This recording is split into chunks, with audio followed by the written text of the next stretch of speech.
and you're not forgiving them for them. The forgiveness was for me. I will not, and I don't want you all to let any of them keep you in a prison, because that's all that it does. Because when you hold on to bitterness and unforgiveness, it's like you are taking poison and hoping they gonna die, and that ain't gonna happen. It's like having a wound with a scab on it, and if you don't forgive, you keep picking at that scab and you're bleeding all over the place all over again. So let Shanquella's blood be shed for change. Don't keep shedding the blood of your scab and just turning your wheels for nothing. Shanquella's death will not be in vain. Her life stood for something, and it's going to change a lot of other lives. I see so many parallels between Shanquella and my daughter, even to the fact I didn't even know that they both went to West Charlotte, they both went to Winston-Salem State, they both were entrepreneurs, they both were really popular, and it's so many parallels and similarities. And I'm saying, sometimes we have frenemies.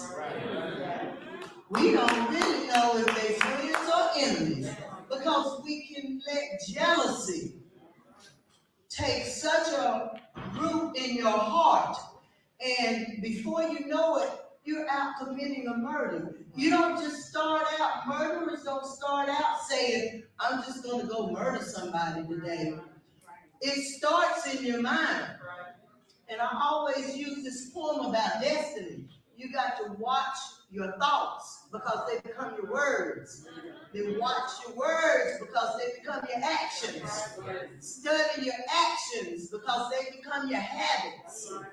And then you got to really delve into your habits and know why you do the things you do, because that becomes your destiny. And so your destiny is determined by the things that you think, and the people you hang around, the stuff you read, the stuff you listen to, that all has an effect on your destiny.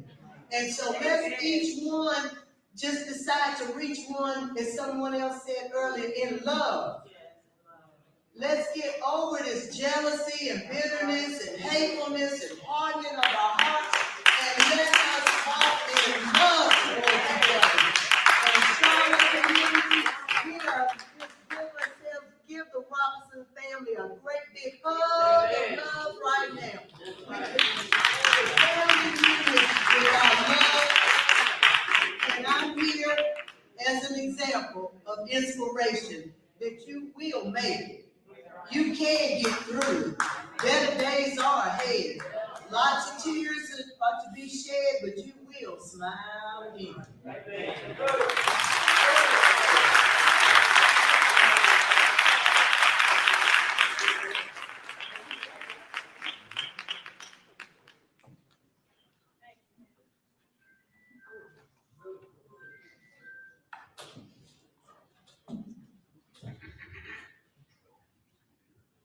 In the name of Allah. I have the link for the rally, so if you want to watch the Shanquella rally, Finish to Rest, I have the link, and it's on Facebook, and it's live now. Let me go ahead and post that link again.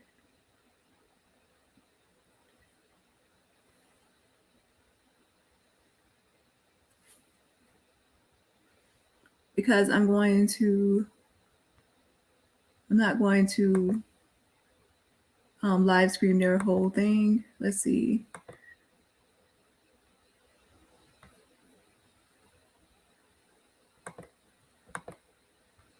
So it's on Facebook. Here's the link to the live. Okay, so right now for this live, we are going to get into Malik Dyer and finish up his court documents. Yes, keep on signing the petition. It's change.org/Shanquella, change.org /Shanquella. And just a moment.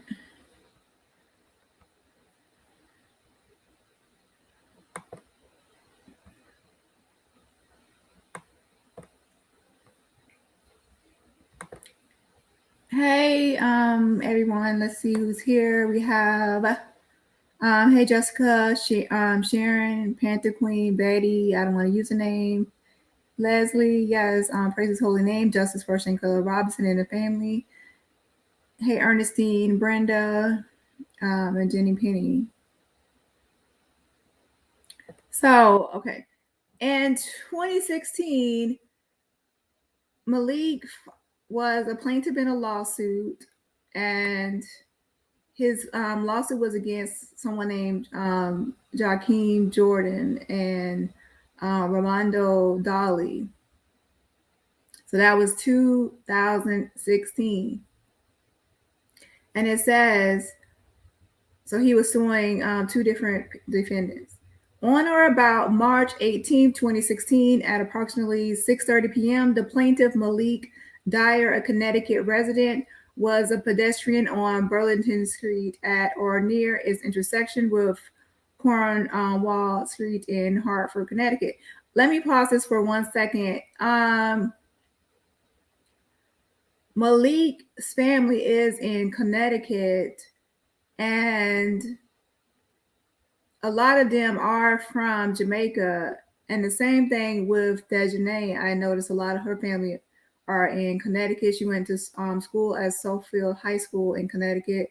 And I also saw a lot of her family origins from Jamaica as well. That's probably why they are have been friends for 10 to 18 years, because their families are connected. And I was minding my business being nosy on Facebook pages belonging to people.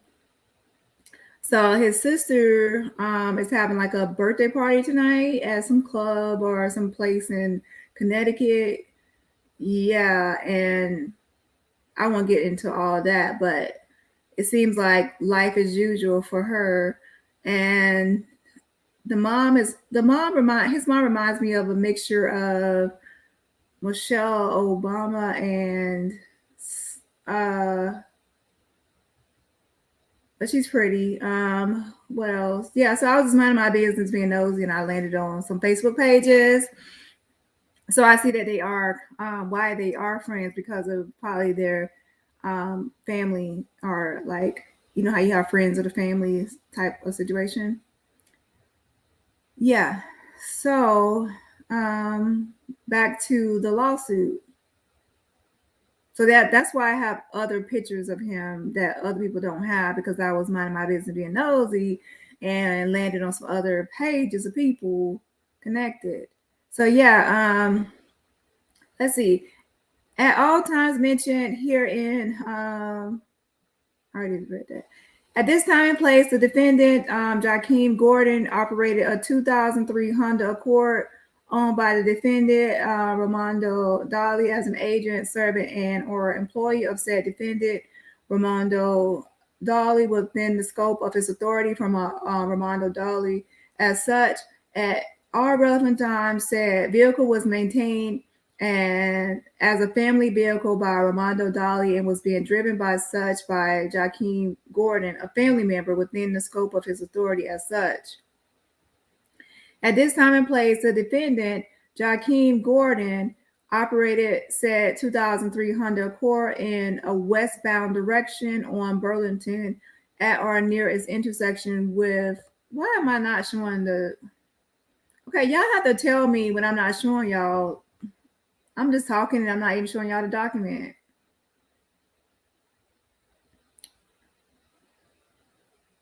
Hold on. If I'm talking and I don't have something up, y'all tell me.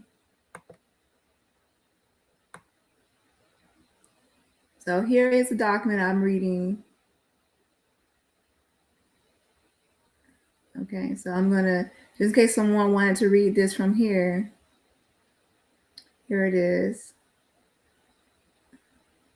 Hey, Mountain Kitty.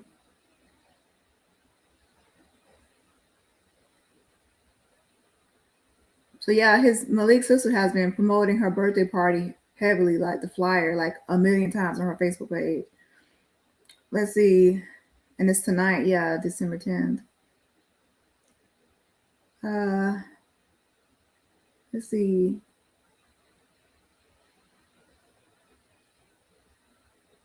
So at this time and place, the defendant, Joaquin Gordon, operated said 2300 Court in the westbound direction on Burlington at or near its intersection with Cornwall and Hartford, Connecticut, when said motor vehicle crashed into and violently collided with the person of the plaintiff, tossing the plaintiff violently forward and to the ground and causing the injuries and damages set forth herein. So I guess Malik was a pedestrian. It says that the collision and resulting injuries and damages were caused by the negligence and carelessness of the defendant, Joaquin Gordon, in one or more of the following ways. And that the defendant failed to exercise due care to avoid colliding with the plaintiff in violation of Section 14300D of the Connecticut General Statutes. In that the defendant failed to exercise due care to avoid colliding with the plaintiff, and that the defendant failed to give reasonable warning to the plaintiff in violation of Section 14300D of the Connecticut General Statutes, and that the defendant failed to give reasonable warning to the plaintiff, and that the defendant failed to yield the right of way to a pedestrian upon the highway. So yes, Malik was a pedestrian walking when he was hit by a car, a 2003 Honda, and going to F, and that the defendant failed to give reasonable warning by sounding a horn or other lawful noise emitting device to avoid a collision in violation of Section 14300D of the Connecticut General Statutes. Basically, they are saying that the person did not blow their horn or anything to alert Malik, the pedestrian, hey, Arnitress. And G, that the defendant failed to give reasonable warning by sounding a horn or other lawful noise emitting device to avoid a collision. Says, in that the defendant failed to grant the right of way to a pedestrian who was within that half of the roadway upon which he was entering, and failed to slow or stop his vehicle in violation of Section, same thing, 14300D of the Connecticut General Statutes. So basically, the defendant did not slow down or yield or anything. And that the defendant failed to grant the right of way to a pedestrian who was within that half of the roadway upon which he was entering, and failed to slow or stop his vehicle. And that the defendant failed to exercise due care to avoid colliding with a pedestrian, including the plaintiff.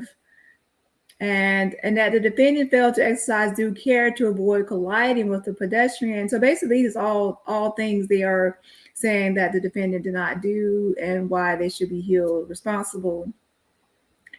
And that although the defendant knew or in the exercise of reasonable care should have known that pedestrians were in the habit of crossing the highway at this location, and although he could have reasonably anticipated that pedestrians would be on the highway at this location, he failed to exercise reasonable diligence to prevent injury to such pedestrians, including the plaintiff. And again, the plaintiff is Malik. And that the defendant failed to give a timely signal or warning to the plaintiff by sounding his horn or otherwise to warn the plaintiff of danger. And that although for a considerable distance the defendant saw or should have seen the plaintiff proceeding across the highway ahead of him, he failed to slow or stop his vehicle. Basically, they are saying that the defendant should have seen Malik before he got to hit him. Now we're on O. And that the defendant drove said motor vehicle at a rate of speed that was unreasonable, having due regard for the width, traffic, weather conditions, and condition of the highway at that time, in violation of Section 14218A of the Connecticut General Statutes. and that the defendant drove said motor vehicle at a rate of speed that was unreasonable, having due regard for the width, traffic, weather conditions, and condition of the highway at that time. So basically, they said that that person was speeding, going too fast, and even considering the conditions. Let's see. Okay, we're on Q. And that the defendant failed to keep a proper and reasonable lookout for pedestrians upon the highway. This is like the same thing but reworded. And that the defendant failed to turn his motor vehicle to the left or to the right so as to avoid a collision. Basically, just ran into him and didn't even try to swerve. Okay. Although by a proper and reasonable exercise of his faculties, he could and should have done so. So the defendant could have swerved and did some kind of maneuver to avoid hitting him, but he just and that the defendant failed to keep his vehicle under proper and reasonable control. And then now we're on number 6. It says, as a result of this occurrence, the plaintiff Malik Dyer sustained injury to his nugget head, neck, face, right shoulder, right wrist, hands, back, my neck, my hands, my right wrist, hands, back, and multiple abrasions and lacerations, as well as headaches and a shock to his entire central nervous system. Every time I say my neck, my back, I think about Kaya. So yeah, let me go back. It says sustained injuries to his head. That nugget head looked all right to me. To his head, neck, face, right shoulder, right wrist, hands, back, and multiple abrasions and lacerations, as well as headaches and a shock to his entire central nervous system. And number 7, from all of the aforementioned injuries and the effects thereof, the plaintiff has suffered and will suffer great pain and mental anguish, some of which injuries or the effects thereof are medically probable to be permanent. But he healed that phone up recording, all right. Like his whole right shoulder and all that is messed up. He can. So let's see.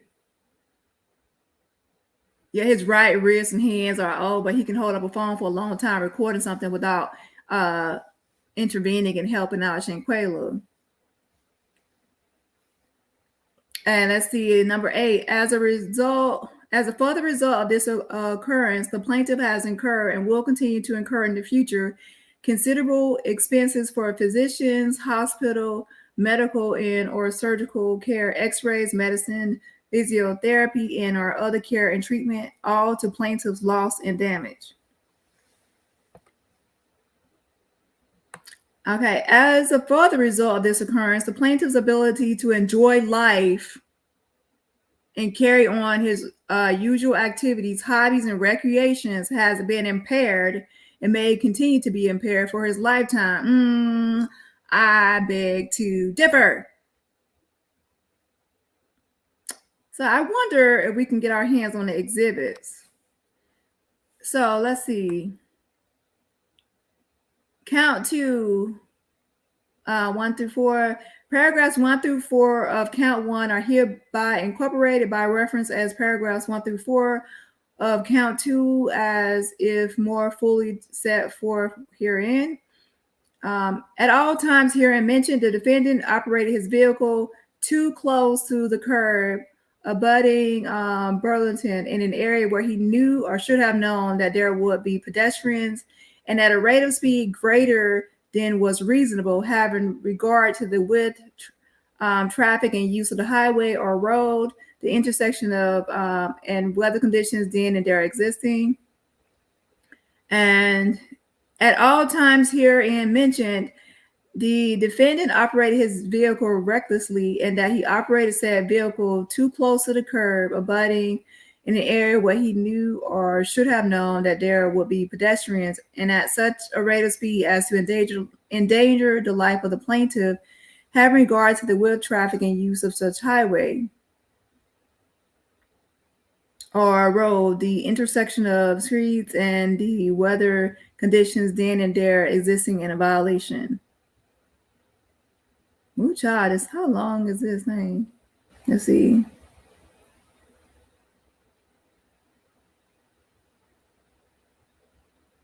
Now on count, that did number 2, yeah. And at all times here I mentioned the defendant operated his vehicle recklessly and that he operated said vehicle too close. That's pretty much the same thing right there. I read that.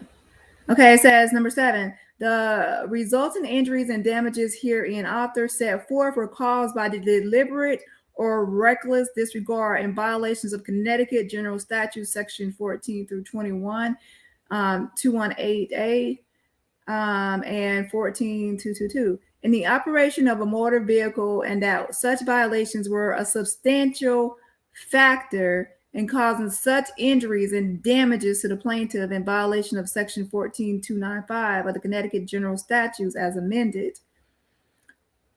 And it says paragraph 6 through 9 of count 1 are hereby incorporated by reference as paragraphs 8 through 11 of count 2 as if more fully set forth herein. So basically just making their case of why the defendant should be guilty or should have to pay for damages to and injuries. Let's see. For count 3, paragraphs 1 through 6 of count 2 are hereby incorporated by reference and made paragraphs 1 through 6 of count 3 as if fully set forth herein. As a result of the defendant's speed and inattentiveness, he operated said vehicle in close proximity to the curb, crashing into and violently colliding with the person of the plaintiff, tossing the plaintiff violently forward into the ground, causing the injuries and damages set forth herein. The defendant knowingly operated said vehicle with reckless indifference to the rights of others or an intentional and wanton violation of those rights, including the plaintiff. Well, they're trying to say that he deliberately, okay, the defendant deliberately or with conscious disregard for the safety of the plaintiff drove his vehicle at a high rate of speed on a heavily traveled highway with conscious disregard for the safety of the plaintiff and other pedestrians. The defendant drove into the person of the plaintiff with conscious disregard for the safety of the plaintiff, tossing him violently forward to the ground, causing the injuries and damages set forth herein. Paragraphs 6 to 9 of count 1 are hereby incorporated by reference as paragraphs 11 through 14 of count 3 as if more fully set forth herein. Wherefore, the plaintiff claims 1, money damages, 2, double or treble damages pursuant to section 14295 of the Connecticut General Statutes as amended as to count 2, punitive damages as to count 3, and such other relief as the court might deem proper. So whatever the court can add on, he wants that too. And then it says the plaintiff, Malik Dyer. Okay, so he was suing someone for running into him with their 2003 Honda. And his nugget had survived, obviously. Let's see. Statement of amount and demand. The amount legal interest or property in demand is $15,000 or more exclusive of interest and costs. The plaintiff, Malik Dyer. So that's that document. And this is the lawsuit from 2016 when someone ran into him with their car. And he said that he would have permanent damage to a lot of his limbs and body or everything. Yeah, you have to catch the replay, Unicorn. Hey, Miss Daly. So let me, so for this case, let's go to the documents for this case. So if you want to see these documents, I will tell you how you can see these documents yourself as well.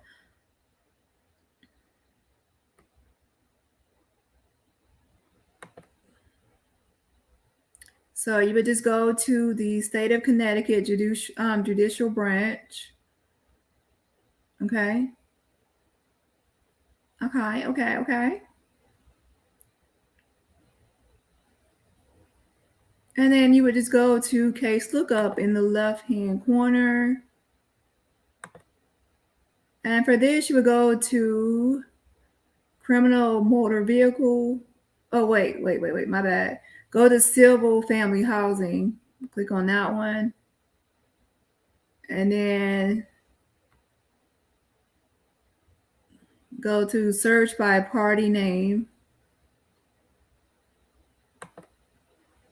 And then from here, you would just search his name, Malik Dyer, okay?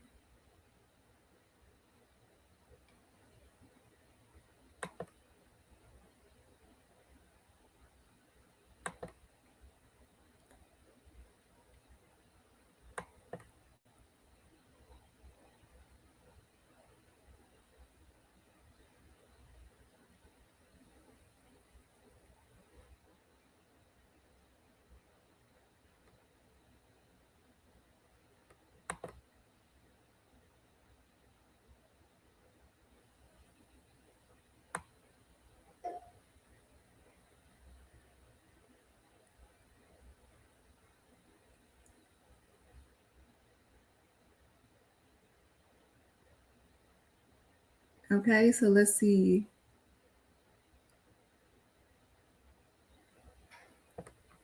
The first one is the summons document. Wait, this is for the 2021. Let me go back. Let me go to the one for the 2016.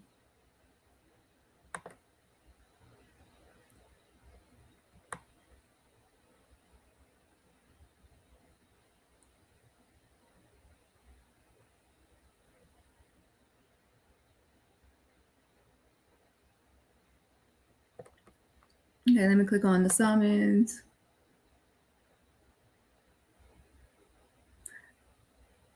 Okay, and it says Malik Dyer, and that is the right one because there's more than one Malik Dyer. This is one with that same address.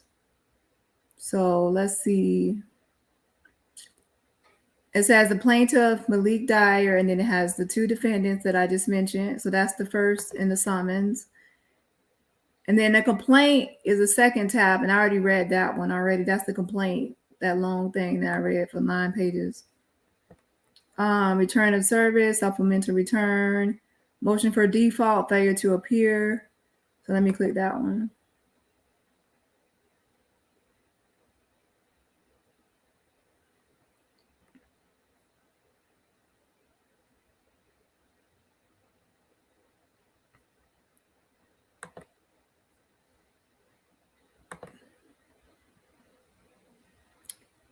It says the plaintiff, says February 14, 2017. The plaintiff, through his undersigned counsel herein, moves that a default enter against the defendants, Jakeem Gordon and Romando Dolly, for their failure to file appearances with this court, with which action was returnable to the court on February 7, 2017. So basically, the defendants did not show up to court, so he wanted to file a motion for default.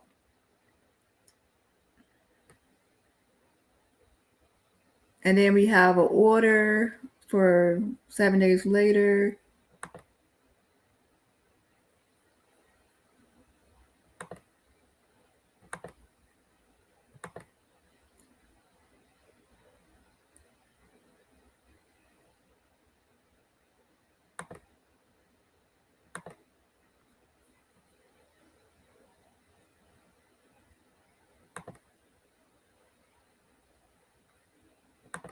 It says, the foregoing is having been considered by the clerk is hereby order. Motion for default for failure to appear filed on 2/14/2017. So basically on that Valentine's Day of 2017 is hereby denied. As to Romando Dolly, the required supplemental return is not on file.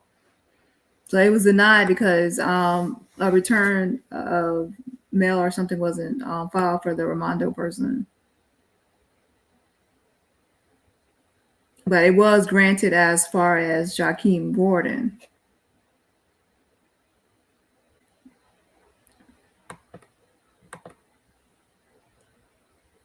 Why did I turn that off?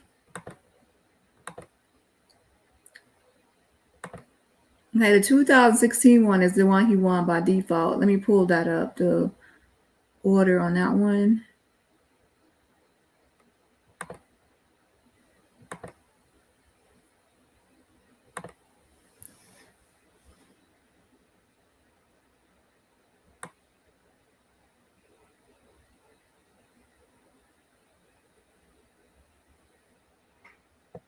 So he tried again to get the return for the other person, but it's still, I guess. So then he did another motion for default, and this motion for default, well, that says the same date.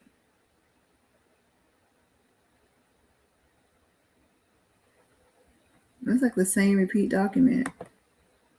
Let's go down some.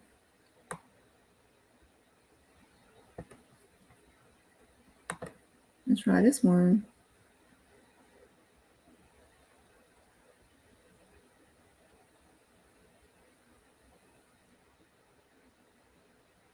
Okay, it says motion for default, failure to appear, PB 17 through 20. The foregoing having been considered by the clerk is hereby order granted. And this is for March 16, 2017.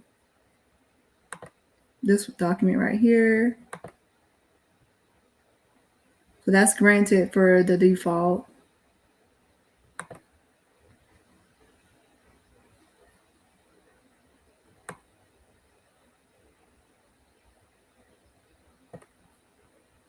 Okay, this document right here.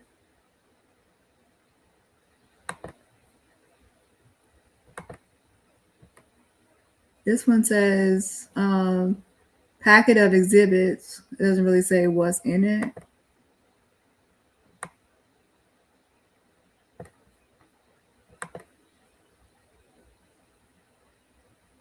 That's the military affidavits for the defendants. I'm not going to post their stuff right here. Okay, let's go to this document.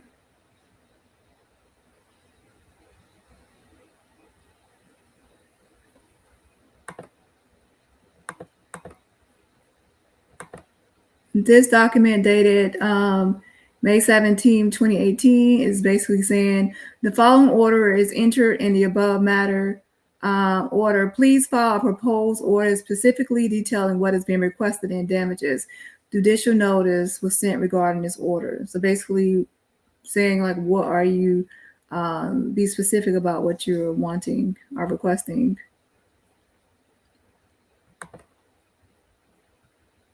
And then we have the proposed order on June 4th, 2018. This is the proposed order document. Plaintiff's proposed orders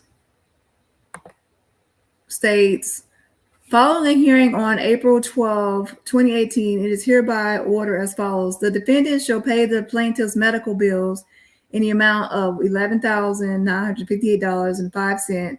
The defendants shall pay the plaintiff's bill of costs in the amount of $743.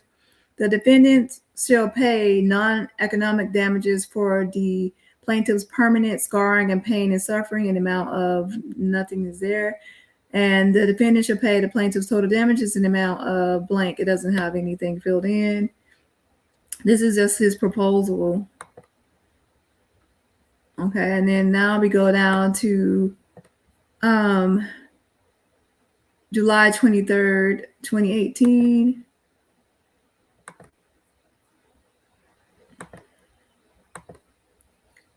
And now we have another one that says plaintiff's proposed orders.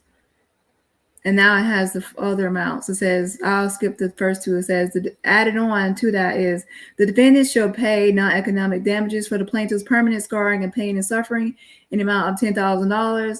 The defendant shall pay the plaintiff's total damages in the amount of $22,701.05.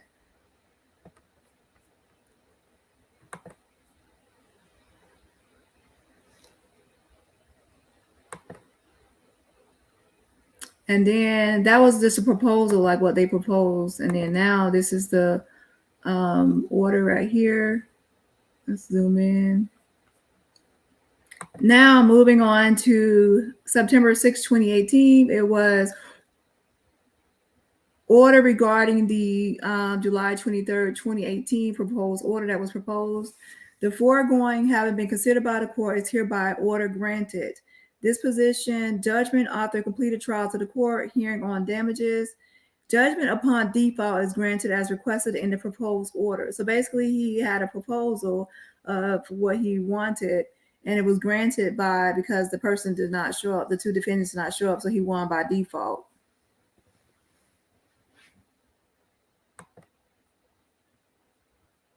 And that's it for the that case for 2016. So he won the 2016 lawsuit by default. The next one is the one he did in the lawsuit he had against someone in 2020.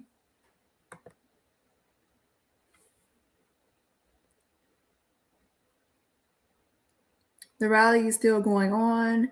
I'm watching the rally on my laptop and y'all on my phone.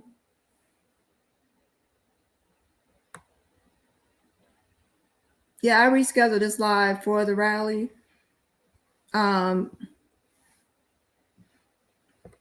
Let's see.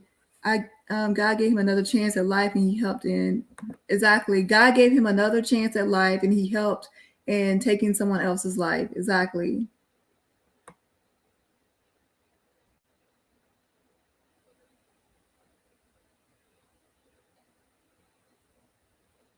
Yeah, he doesn't seem to have all those damages he claimed that would be permanent. Nope.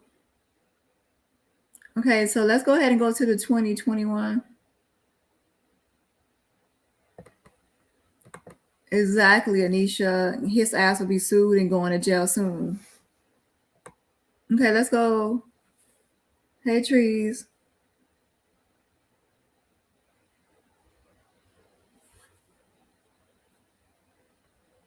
This guy's a professional victim.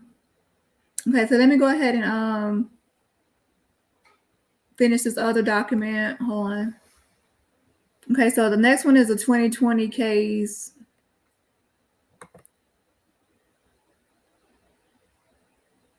Well, actually,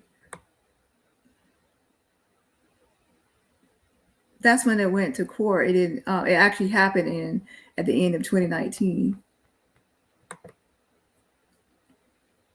Okay, this is him, and this is him along with some other people suing this time.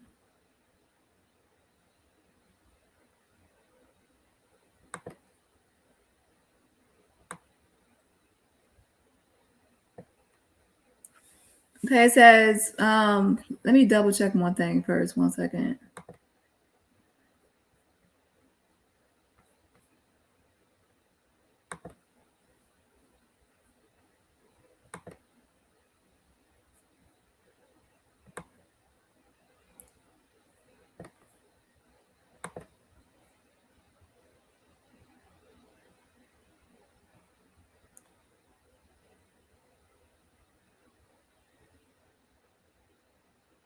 Okay, so here we go. Hold on. Okay, it says on or about November 29th, 2019, at approximately 2 p.m., the plaintiff, Ramon Prendergast, was operating a motor vehicle in a westerly direction in the far right lane on Albany Avenue, a public roadway in Hartford, Connecticut. And the plaintiff had stopped the vehicle in response to a red light for his direction of travel. At the time and place, the plaintiffs, Melvin Channer and Malik Dyer, were passengers in the vehicle operated by the plaintiff, Ramon Prendergast. So basically, Malik and a guy named Melvin were passengers in the car that was being driven by Ramon. Okay. Also, at the time and place, a motor vehicle owned by the defendant, Clifton Hayashida, let's say Clifton, okay, and operated by the defendant, Joshua Hayashida was also traveling in a westerly direction in the far right lane and on Albany Avenue, and the defendant's vehicle was the rear of the vehicle operated by the plaintiff. So, and the defendant, the people that they are suing are Clifton and Joshua Hayashida, and they were traveling in a westerly direction in the far right lane, and they were at the rear of the vehicle that Malik was in. Okay. 4. At all times herein mentioned, the defendant operator was a family member of the defendant owner and was operating the vehicle within the scope of his general authority to do so. Or the defendant operator was the agent, servant, or employee of the defendant owner and was operating the vehicle in the course of the agency or employment within the scope of his general authority to do so. So basically, it's saying the defendant had the right to operate the vehicle that was owned by either a family member or the operator was the agent, servant, or employee of the defendant. So basically, he had permission to be driving the vehicle. Okay, 5. As the vehicle operated by the plaintiff was stopped, the defendant, Joshua Hayashida, caused the defendant's vehicle. As the vehicle operated by the plaintiff was stopped, the defendant, Joshua Hayashida, caused the defendant's vehicle to collide with the rear of the vehicle operated by the plaintiff, thereby causing the plaintiff to suffer the serious injuries, damages, and losses as herein author more fully set forth. So it's basically saying that the defendants collided with the plaintiff's car, like hit them from behind, like it says the rear, and that they suffered serious injuries as a result of that being hit from behind. Okay, number 6. The collision was due to the negligence and carelessness of the defendant in one or more of the following ways. He was operating the vehicle in violation of CGS 14 through 240. He was following too closely to the rear of the vehicle operated by the plaintiff. So he was following too close to their car. He was operating the vehicle in violation of CGS 1421. I won't even read the statutes. He was operating the vehicle in violation of the statute. He was operating the vehicle at an unreasonable rate of speed, having due regard for the traffic width or use of the roadway. So they were saying that he was going too fast. He failed to keep a proper and reasonable lookout for other motor vehicles. He was operating the vehicle while using his cell phone in violation of that statute 14 through 296 AA. He was inattentive or distracted under the circumstances. So they're saying that he was on his phone and was distracted. He failed to apply the brakes in time to avoid a collision, although by proper and reasonable exercise of his faculties, he could and should have done so. He didn't apply his brakes or do anything else that he could have prevented the accident. He failed to keep the vehicle under proper and reasonable control. Obviously, that's why it's an accident. As a result of the defendant's negligence and carelessness, the plaintiff, Ramon Prendergast, was caused to suffer serious injuries to his neck and back. All of said injuries have caused the plaintiff significant pain, mental anguish, and distress of mind. Some or all of his injuries or the effects thereof or are likely to be permanent in nature. Number 8, for the result of the defendant's negligence and carelessness, the plaintiff was compelled to expend and will be obliged in the future to continue to expend money for medical treatments, x-rays, and medicines, all to his loss and damage. And number 9, for the result of the defendant's negligence and carelessness, the plaintiff's ability to engage and enjoy life and life's activities has been limited and impaired. Okay, let's go. That's the other people we don't know. Let's go to Malik and see what he stated his injuries were. So his is the third count right here. Okay, let's go to Malik. The third count, Malik Dyer versus Clifton Hayashida and Joshua Hayashida. It says paragraphs 1 through 6 of the first count are hereby made paragraphs 1 through 6 of the third count as it fully set forth herein. As a result of the defendant's negligence and carelessness, the plaintiff, Malik Dyer, was caused to suffer serious injuries to his neck and back. All of said injuries have caused the plaintiff significant pain, mental anguish, and distress of mind. Some or all of his injuries or the effects thereof are likely to be permanent in nature. So what y'all think about that? The stuff that he said that would be or likely to be permanent in nature, such as the plaintiff significant pain, mental anguish, and distress of mind, neck and back, and everything else. Let's see. 8 through 9, paragraphs 8 through 9 of the first count hereby made, paragraphs 8 through 9 of the third count as if fully set forth herein.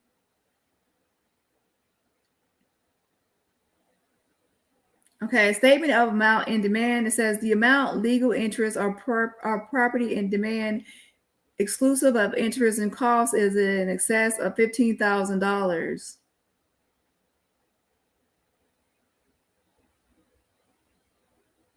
Okay, so let's go to the court documents.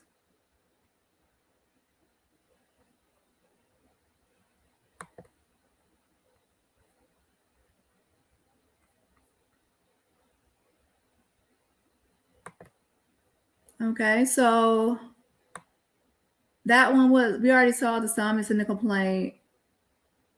Additional third parties page.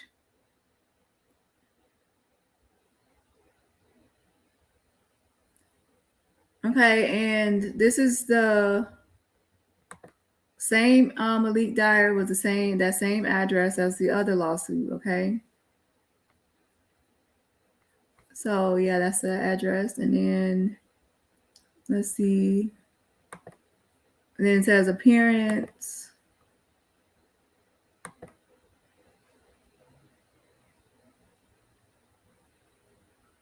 This is just like the appearance sheet.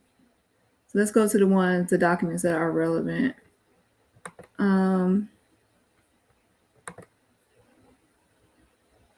Okay, on November 23rd, 2020, there was an answer. So let's see.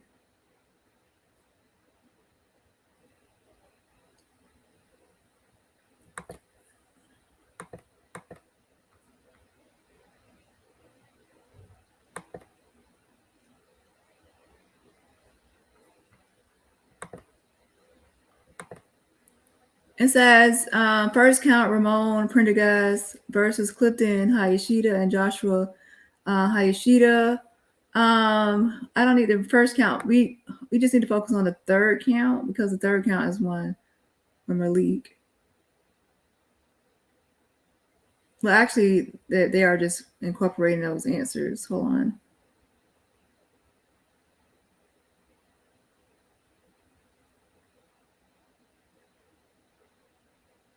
Yeah, go back up. Okay, as to the allegations contained in paragraphs 1 through 3, the undersigned defendants have insufficient information or knowledge upon which to form a belief and therefore leave the plaintiffs to their proof. Any allegations or inferences or negligence against the undersigned defendants are hereby denied. So much of paragraph 4, which states that the defendant operator was a family member of the defendant owner and was operating the vehicle within the scope of his general authority to do so, is admitted.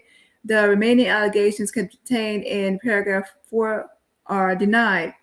As to the allegations contained in paragraph 5, the undersigned defendants have insufficient information or knowledge upon which to form a belief and therefore leave the plaintiffs to their proof. Any allegations or inferences or negligence against the undersigned defendants are hereby denied. So basically, the defendants are going against it, of course, and saying that the plaintiffs have to show their proof. So much of the paragraph 7, which states that as a result of the defendant's negligence and carelessness, is denied. As to the remaining allegations contained in paragraph 7, the undersigned defendants have insufficient information or knowledge upon which to form a belief and therefore lead the plaintiffs to their proof. Any allegations or inferences of negligence against the undersigned defendants are hereby denied. And then lastly, it says so much of paragraphs 8 and 9 which state that a further result of the defendant's negligence and carelessness is denied. As to the remaining allegations contained in paragraphs 8 and 9, the undersigned defendants have insufficient information or knowledge upon which to form a belief and therefore leave the plaintiffs to their proof. Any allegations or inferences or negligence against the undersigned defendants are hereby denied.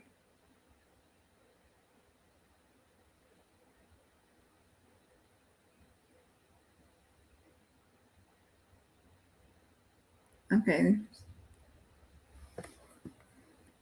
So these, unlike the first case, these defendants are showing up, and these defendants are, should I say, responding. They are responding. They're not just letting this go into default.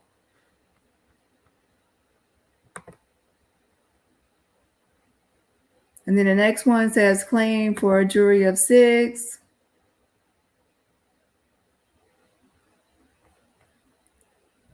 Okay, let's see.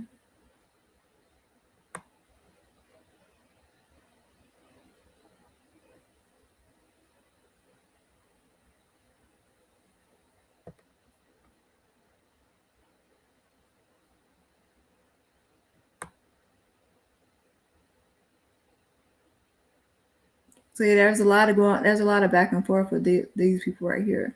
So they were not going to let this go into default.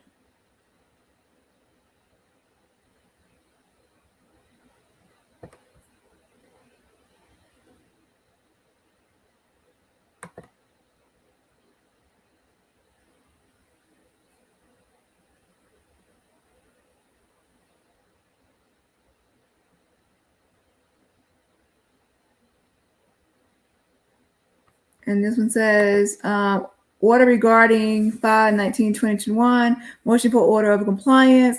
The foregoing having been considered by the court is hereby the order. It says defendant shall respond to discovery on or before August 9, 2021. Failure to comply with this order may result in sanctions.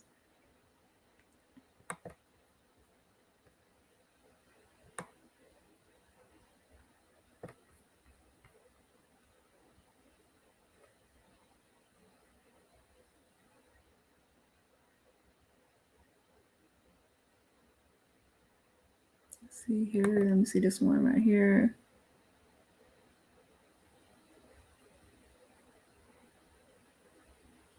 And this one says the plaintiff, Roman Pendergast, hereby certifies that he has responded to the defendant's and request for production. Okay, let me see.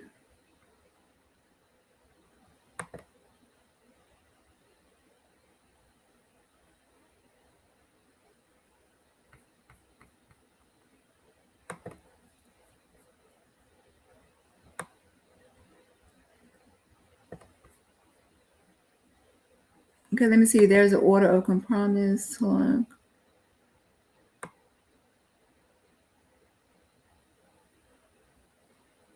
Pursuant to CGS, the plaintiff, Malik Dyer, hereby files this offer of compromise to settle the claim underlying this action for the sum of $39,500. So he tried to settle it, $39,500 and 0 cents to be paid by the defendants Clifton Hayashida and Joshua Hayashida to the plaintiff. So on they scratched it out, but it looks like October 11, 2021, Malik tried to settle it out. And then let's see.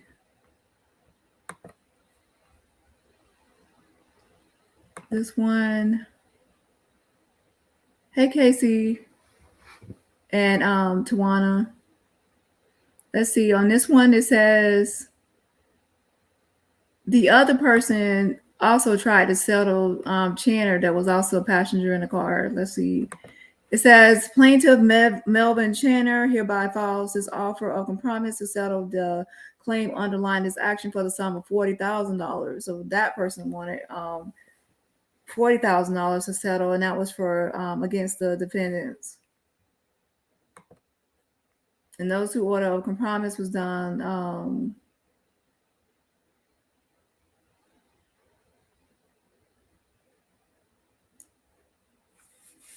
I'm saying compromise. Oh, it says not order. It says offer of compromise. I need to make this bigger on my end. It's offer of compromise. My bad. So that was for 10/20/2021 and 10/21 and 2021. Let's see. And then, okay, now it says on November 15. Now it skips down to November 15, 2021. It says withdrawal in part. So let's click on that.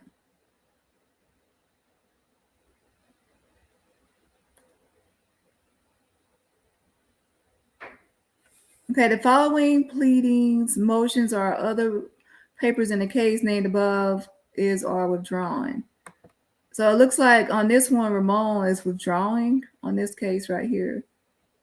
It says Prendergast Ramon versus the Clifton. So it looks like he withdrew. And then let's see. And then we have another withdrawal on this date. Who is this one for? And right here, it looks like on this one, looks like Melvin is withdrawing.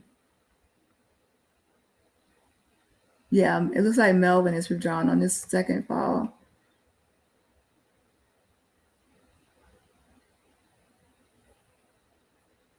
Right here. Let me zoom in so I can see. So this is withdrawal, and if you can see, it says plaintiff and it says Melvin Channer. Okay, so let's go back. And then we have a motion for continuance.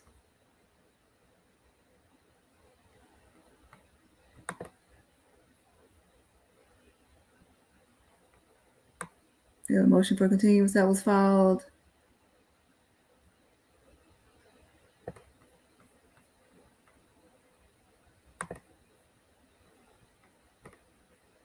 And then after the motion for continuance, there was an order. It says denied in the result, but let's see. It says motion for continuance dated March 16, 2022. The foregoing having been considered by the court is hereby order denied. So they denied the motion for continuance. And then there's actually an order that same day. Hold on. Well, actually, there's a withdrawal of action. So on March, let me go back and show y'all, my bad. So on March 22nd, 2022, there was a withdrawal of action again. And let's see this one. Okay, this one was for Malik.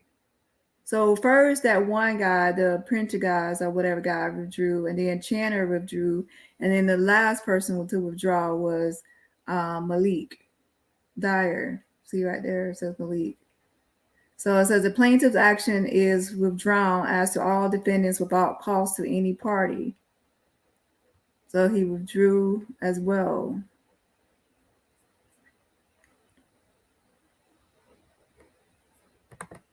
Right here. And then let's see, the last thing is so that was it. Withdrawal of action. So once all the plaintiffs withdrew, then without any cost to the parties, then it was over pretty much. Yeah.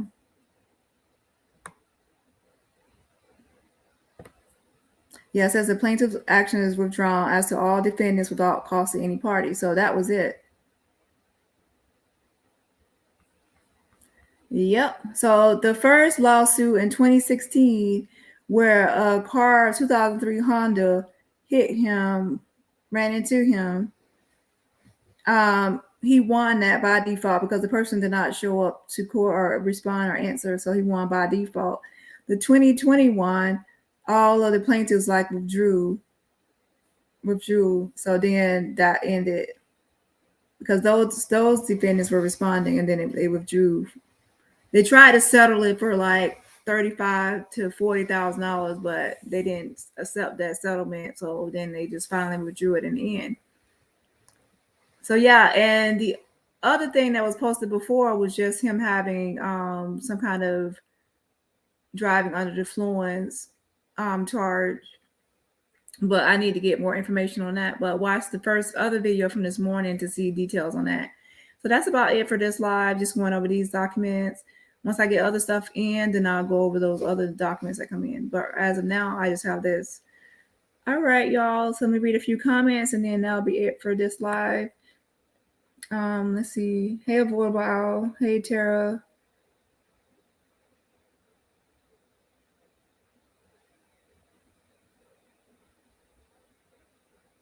So he got like the first in 2016, he won that money, and then so he got sue happy.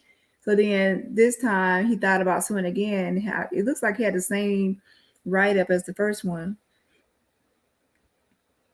So you're in court trying to get money for your injuries, but you had no morals when it came to Shanquella. Exactly. When he was injured, he wanted help and assistance and money and everything else. But when someone else was injured, he just stood by and watched and then covered up.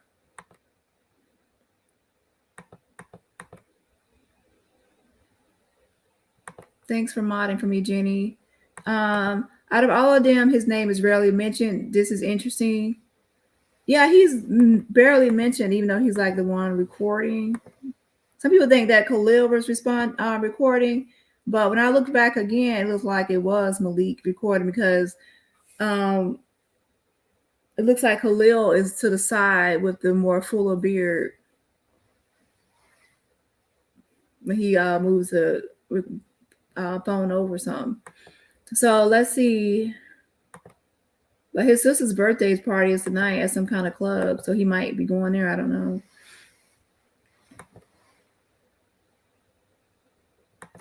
Yes, I posted the rally to my community wall, and I also rescheduled my live, but I didn't want to keep rescheduling the live when I know people were waiting already.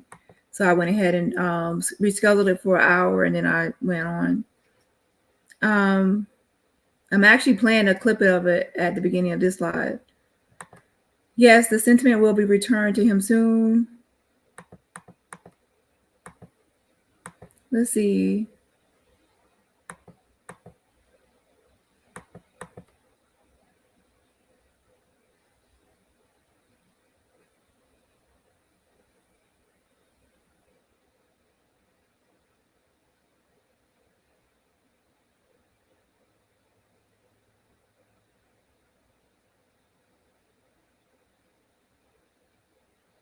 I think I said hi, what about all? Let me go to these comments. Casey says, business law professional in the house. Yes, hit that like button on y'all way out. Make sure you hit the like button on your way out. It helps the video to get into the algorithm. Who is he suing and for what? This is from 2016 and 2020. And I'm showing it to show like how basically so people can see how he complained about injuries he had and how some of those injuries are supposed to be permanent. But obviously we can see that a lot of those injuries are not permanent. So it looks like he was exaggerating just to get the coins, etc. Let's see. If you have to catch the replay, but you'll see what he has a bunch of injuries that he claimed are permanent, and I don't see that the way he's acting with the club events and everything else, those things were not permanent injuries. Tell Malik to tell himself who lawyer is. He done laid around with different men. Oh, let me. I don't know what that comment. Let me stop there. I'm just clicking on comments now. Hold on. I didn't know what that was going. Let me take that off real fast. How late am I to class? Business law professional clocking in. Someone may have had insurance on Shanquella possibly Khalil, Cabo 6, or even the parents. Oh Lord, y'all, no, we're not. No, talking about the parents here now. We're not talking about the parents on this my channel. This is nothing to do with the parents. It's all about Cabo 6. Let me read the comments before I post it. Hold on.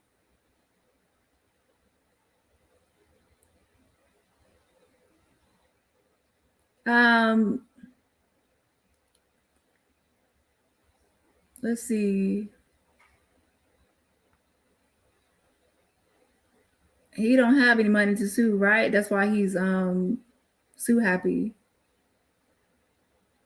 Oh yeah, that's true, Teresa. You don't need to have money to sue. Lawyers take these types of cases on contingency. Exactly, that's true. If they think that they can win, they will definitely take you. And then in the end, they'll take a big chunk of the money.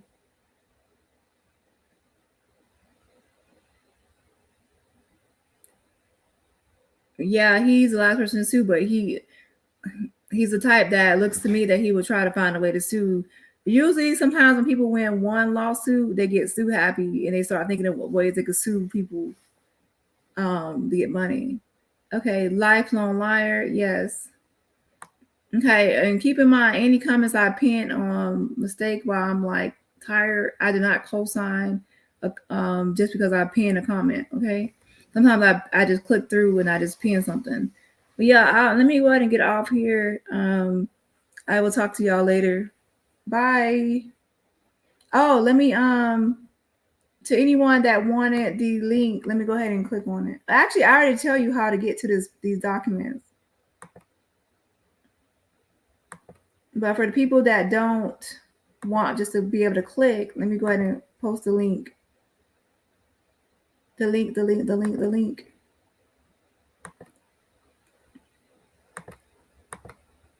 But in this channel, there's no slandering of the parents or talking about anything conspiracy related or anything about the parents. The Cabo 6, yes, but the parents off limits on my channel.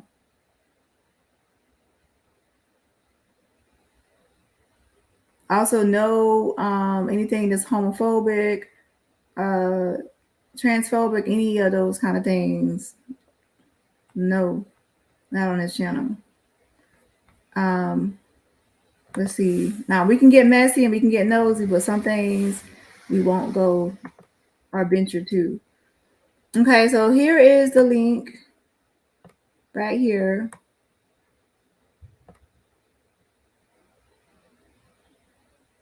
So just go to the Connecticut courthouse and you can actually search up his name and look at these documents. All right, y'all, have a good day. I wonder if he'll be laughing when Shanquella's father sues him for wrongful death. He definitely should be sued. You can't collect insurance money if you committed the crime. All right. Bye, Sharon. Bye, everybody.